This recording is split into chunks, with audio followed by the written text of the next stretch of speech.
Jocko Willink is a former Navy SEAL. He's a world-renowned author and speaker. He's also an entrepreneur, and I'm going to tell you what he talked about when he was discussing the veterans benefits and why I actually might not agree with him 100%. So before I get into this video, understand that I'm going to take a short clip from what he was speaking on that was posted onto YouTube a couple days ago. I'm not going to share the whole thing. I don't want my channel to be demonetized or have something happen to it, but I also want to not cut the clip and have it be leaning one way or the other. I'm going to try to keep it as neutral as I can and then give my opinion at the end. Okay, so let's jump into what happened. He had a question that was teed up on his podcast that he has with his co-host, and I'm going to play this clip now, then we'll get back to what I think. Do you believe some veterans are taking advantage while other veterans are not getting the support they need? Your actual specific question that you asked is very easy to answer.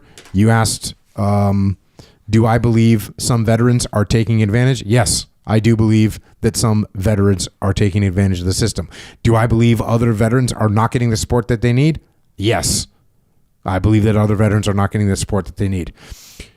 The way the system is set up, we err on the side of giving people support. So, sort of like the way we do our justice system, we would rather let 1,000 guilty people go rather than convict one innocent person. So they kind of set up the air that, hey, we're going to try and take care of veterans that need it. And if some people that don't really need it get it, well, that's the way we're going to go. Getting support requires a certain level of organization and effort and focus. It requires you to be a little bit squared away. In order to get pay from the VA, you gotta be squared away in a sense. You gotta set appointments. You gotta go to the appointments. You gotta remember the appointments. You got a bunch of forms you gotta fill out. You gotta make a bunch of calls. You gotta set reminders. You gotta show up on time. You gotta fill out the forms correctly and give them. It takes time and it's annoying. So there's all these things that you have to do, and many of the things that you have to do are hard to do if you've got actual PTSD. So this is a crazy thing. I never really thought about this before. Like if you had a bad TBI, guess what? Your memory is a little bit off. Yeah. Guess what? Your focus is a little bit. How are you filling out a long ass form when your focus is all jacked up because you got blown up 9 times on Route Irish in Baghdad? So that's part 1. Part 2. Personality wise, they're not the type of person that complains. They're not the type of person that goes to sick call. They're not the type of person that asks for handouts. They're the type of person that puts the team ahead of themselves. So that type of personality is not the type of personality that fills out the form and says, yeah, I have trouble sleeping at night. They're like, hey, whatever. They're not like, oh yeah, my knees hurt. Yeah, I'll push through it. You see these two different types of personalities? Meanwhile, a person on the other end of the spectrum that goes to sick call and asks for light duty and goes to the doctor and asks for handouts, that is the type of person that documents all these problems. I have headaches now. When you deploy to like a peaceful area, that shouldn't give you PTSD. And someone should say, you know what? You went on deployment to Hawaii. How do you have PTSD from that? You know what I'm saying? There should be someone that's like outside. Look, maybe could that happen? Sure, could happen. People get killed in training. Friend gets blown up next to you. You could have some issues from that in Hawaii, by the way. But let's figure that out. So it seems like there should be a kind of a long-term tracking of people, and they're doing a better job with this. Okay, so Jocko made a lot of very good points, and honestly, I agree with almost everything that he said, except for one part. So first of all, I agree with him with what he says about people that aren't complaining enough, and typically that runs its course in combat arms, specifically infantry, the soft units. They are used to sucking it up because of our training that we have done and the jobs that we do later on deployments and in operational training fields across the board. So you're taught to suffer and you're taught to live through pain to get the mission done. That's what everybody's taught in the military, but this is especially really honed in on when you're in special operations or in the infantry or in any combat arms jobs. Yeah, frequently I had just done a rucks and when something hurt, when I had an ache or a pain, but I know, okay, this is part of my job training. This is part of training cycle with all my guys. I'm not going to look like I'm in pain. So I will push through it no matter what the injury might come, no matter what the outcome might be, just to get it done. So think about this from a training mindset. If that is just the beginning of how you are trained and how you are teaching yourself as a young adult from older adults that have already done this, how do you think this will affect your career long-term when you go on deployments and you have multiple training rotations to NTC and all these other places? What do you think is going to happen? Now, I would imagine, I was nothing but an infantry guy, hear me out here, so I might not be speaking to everybody. I would imagine that if you're in more of an administrative role in the military,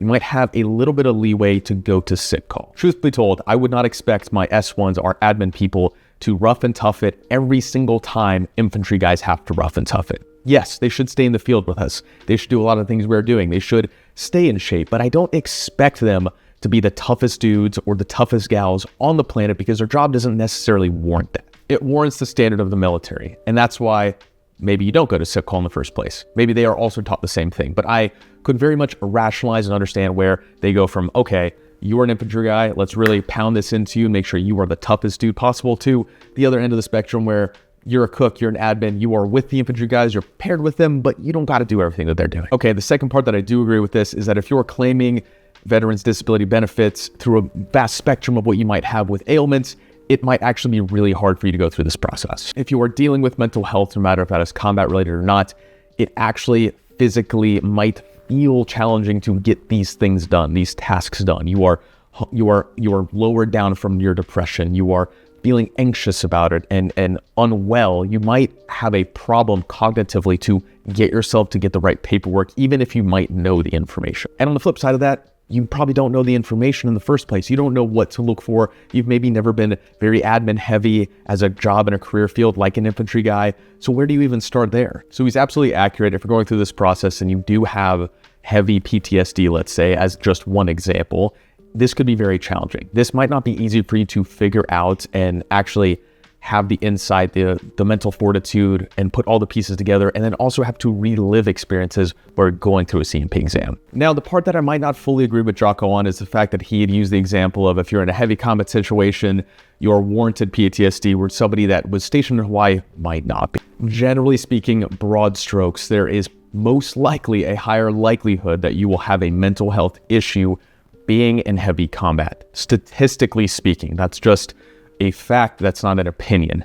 However, I think he really discourages the fact that a lot of people might have incidences with their leadership and other people in their units that actually might really hinder them mentally. There's been a really big note on the military sexual trauma issues that have been in units, and this is very unit dependent and very specifically leadership dependent, but these are huge issues that are now coming to the forefront. So I'm not saying that in Hawaii specifically or anywhere else, this is just an abundant thing that's everywhere. It is still there as a real issue, and it causes PTSD, mental health issues, anxiety, depression, all these other things for people, and they will never see combat. And now you might be thinking, well, this happens in the outside world too. Yes, but these people volunteer, they put their name on the dotted line, just like I did, just like many of you did. What warrants them to have picked that life and get put in a situation where this happens in the civilian world? You cannot say that that would or would not have happened because it didn't happen in the civilian world. It happened while they're in the military, full-time, being under leadership and command, and what should be a healthy work environment for the military now is not one. So it's not that I don't really disagree with him. I think he's correct on what he had said because he's looking at the statistics of PTSD and combat and how it's related. But I think that there's a bigger problem with the military mental health side of the house that is also not really keeping up with the culture of today's environment, what people are dealing with, and realistically, the fact that these things culturally and how we operate in garrison changes as we go in and out of wars. So this comes down to one big thing. Being educated about what you need to know is really the best thing if you're in service right now, especially, but if you're out of the military service, it's not too late to get caught up on this. So please, if you would like to learn more, please subscribe to this channel because I put more content out that actually relates to the specifics with the VA and how you can learn, not just a reaction video like this one. And again, check out my full course if you want to. I know that there's a price up front for it. It's a one-time fee for you to have limited access, like unlimited across the board. I'll always update it when there's changes with the VA. I'll talk about stuff in the military all the time as well. So just keep that in mind when you're looking into it. All right, so thanks again for watching. I'll see you guys next time.